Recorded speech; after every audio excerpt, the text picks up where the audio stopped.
الصلاة والسلام على أشرف الأنبياء والمرسلين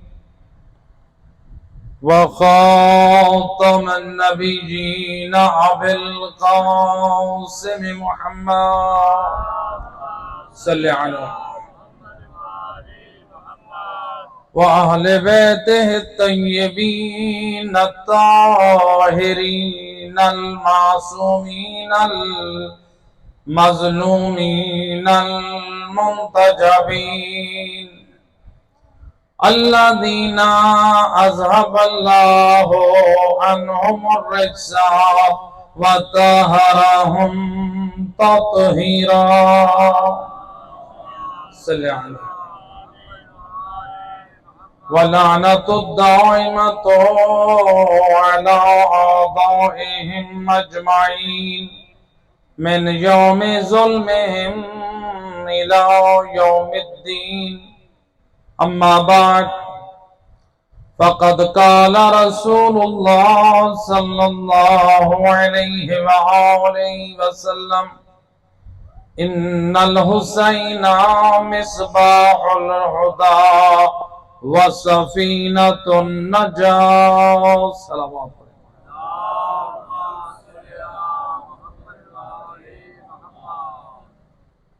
ارباب عزا سید الرسل کی جس مشہور اور معروف حدیث کو موضوع قرار دیا ہے، رسول اللہ لسانی وحی سے فرماتے ہیں ان الحسین مصباح الہدی، دنیا والو نبی کی زبان سے سن لو جس زبان سے قرآن سنا ہے۔ نبی نے جو سند دی ہے حسین کے حق میں، اس زبان سے دی جس زبان سے قرآن دیا، کہ اگر نبی کی اس سند پر ایمان نہیں ہے مطلب یہ ہے پھر قرآن پہ ایمان نہیں۔ کیا نبی نے سند دی حسین مولا کے حق میں؟ فرمایا ان الحسین مصباح الہدی، دنیا والوں حسین کو اپنے جیسا نہ سمجھنا، حسین چراغ ہدایت ہے۔ حسین تم جیسا نہیں، بلکہ جب تمہیں ہدایت کی ضرورت ہے بغیر حسین کے تم ہدایت حاصل کر نہیں سکتے۔ وَسَفِينَةُ النَّجَاةِ، اور حسین سفینہ نجات ہے۔ حسین کو اپنا جیسا نہ سمجھنا، نجات چاہتے ہو حسین کی کشتی کے سوار بن جاؤ، نجات مل جائے گی۔ اب نبی نے یہ فرمان کہاں فرمایا؟ دیکھا جاتا ہے کوئی بندہ بات کرتا ہے، انسان یہ دیکھتا ہے بات کس نے کی، بات کیا کی، بات کہاں کی، ایسے کہ نہیں؟ مثلا آپ کے علاقوں میں ہو سکتا ہے کتنے ملک صاحب ہوں، کتنے وڈیرے ہوں، ہر بندے کی بات کا اعتبار ایک جیسا نہیں ہوتا ہے، ایسے کہ نہیں؟ کہتے ہیں جی یہ بات ملک صاحب نے کی، ایسے، یا بات فلاں نے کی، کہاں کی؟ ملک صاحب کے ڈیرے پہ، فلاں سردار کے ڈیرے پہ، فلاں سید کے ڈیرے پہ، یا بات کرنے والا سردار ہے یا ملک ہے یا سید ہے، اس کی بات کو دیکھا جاتا ہے، اس کے مقام کو دیکھا جاتا ہے، یا اس بات کو دیکھا جاتا ہے۔ اب یہ بات کس نے کی؟ ان الحسین مصباح الہدی وسفینۃ النجاة، بات کس نے کی؟ بعد از خدا کائنات میں افضل الکائنات رسول اللہ نے کی۔ جو بغیر وحی کے اپنے لبوں کو جنبش نہیں دیتا، وہ نبی بات کرنے والا ہے، کوئی نبی کے در کا غلام بات کرنے والا نہیں، بلکہ بات کرنے والا نبی ہے۔ نبی نے کہاں بات کی؟ اچھا، نبی جہاں پہ بھی بات کر دیں، نبی کی بات دین ہے، لیکن نبی نے کہاں بات کی؟ روایت کہتی ہے مسجد النبوی میں۔ مقامات میں سے افضل مقام کعبہ کے بعد جو افضل ہے وہ کون سی مسجد ہے؟ مسجد النبوی۔ مسجد میں کی، مسجد میں کس جگہ کی؟ رسول نے اپنے منبر پہ کی۔ منبر پہ کی تو کس کے سامنے کی؟ روایت ہے، علماء اہل سنت نے نقل کی ہے، ایک ایک حرف کا ذمہ دار ہوں۔ اللہ کے رسول منبر پہ اپنے اصحاب کو اللہ کا دین سکھا رہے ہیں، نماز، روزہ، حج، زکوٰۃ، دین کی باتیں سکھا رہے ہیں۔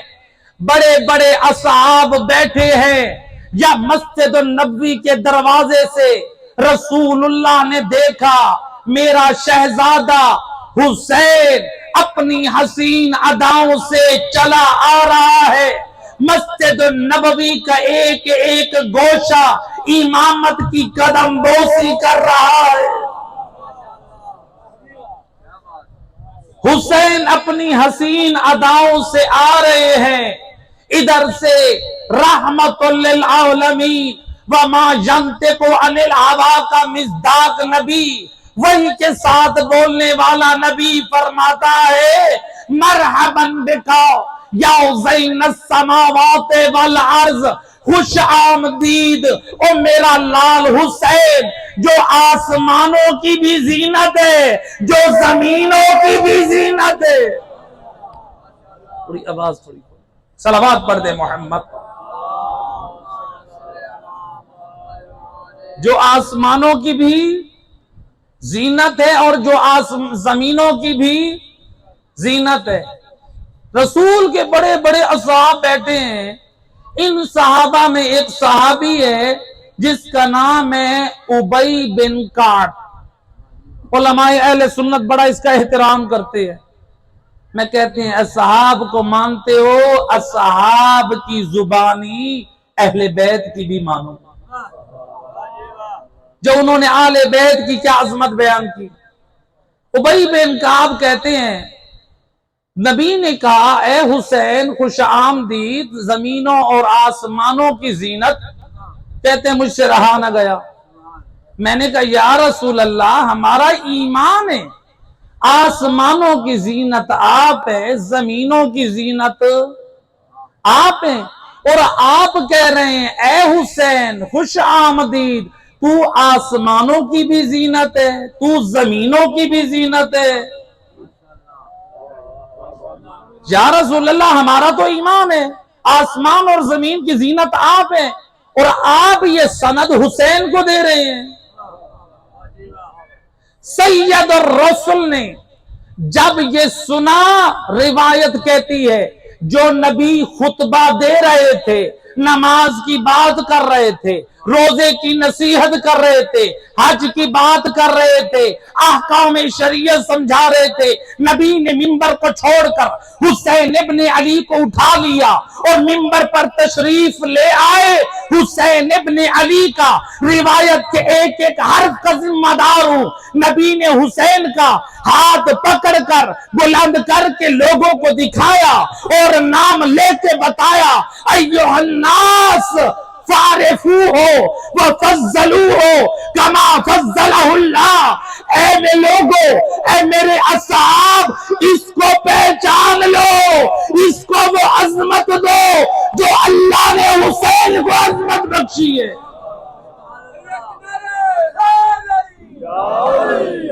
ذرا آواز کھینچ رہا ہے، تھوڑا آواز کھینچ رہا ہے، صلوات پڑھے محمد۔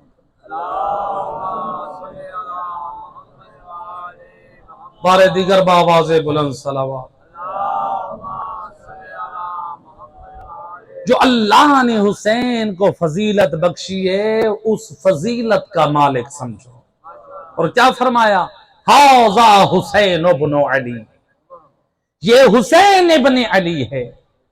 گویا نبی بتا رہے ہیں جب بھی امامت کا تعارف کرواتے ہیں مقام بدلتے ہیں، کبھی غدیر خم میں تو کبھی مسجد النبوی میں مقام بدلا ہے، انداز نبی کا ایک جیسا ہے، نام لے کر بتایا، ہاتھ پکڑ کر دکھایا۔ گویا نبی نے بتا دیا جس جس کا نام لے کر بتاؤں اور ہاتھ پکڑ کر دکھاؤں، سمجھ لے وہی امام حق ہے۔ ایک صلوات پڑھ دے محمد و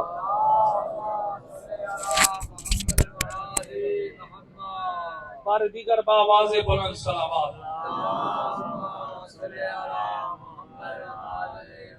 لہذا امام حسین ابن علی کا ہاتھ پکڑ کر دکھایا اور نام لے کر بتایا۔ صلی علی محمد وآلہ، بار دیگر باواز بلند صلوات۔ اب نبی کے بڑے بڑے اصحاب بیٹھے ہیں، نبی نے اپنا خطبہ روک دیا، خطبہ روک کے حسین ابن علی کے فضائل پڑھے۔ کیا فرماتے ہیں؟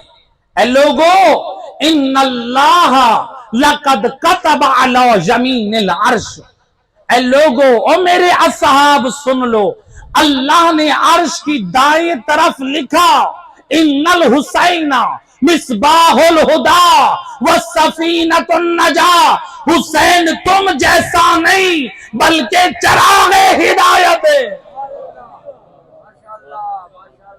حسین تم جیسا نہیں بلکہ سفینہ نجات ہے۔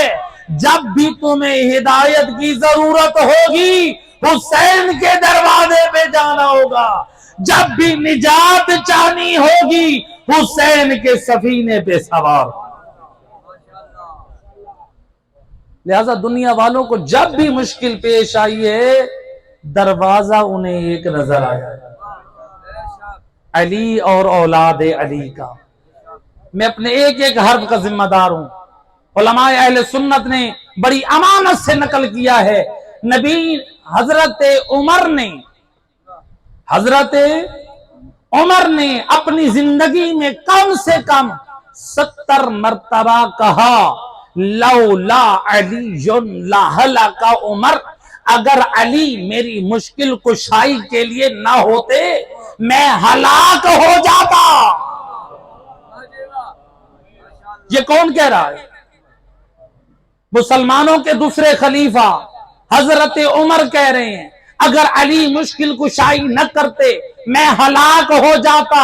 ایک دوسری تاریخ کی حقیقت مسلمانوں کے امام اعظم ابو حنیفہ علماء اہل سنت نے بڑی امانت سے نقل کیا۔ وہ کیا کہتے ہیں؟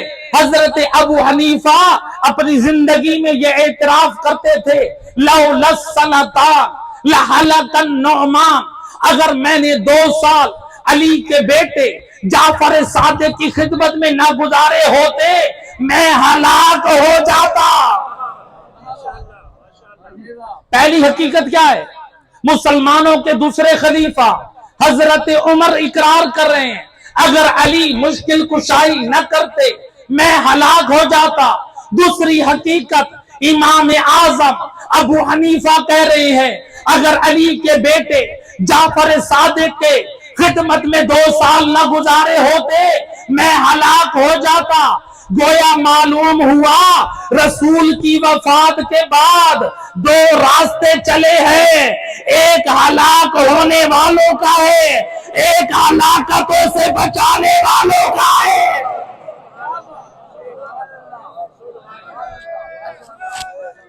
یا علی، ایک ہلاک ہونے والوں کا راستہ ہے، ایک ہلاکتوں سے بچانے والوں کا ہے۔ خلیفۃ المسلمین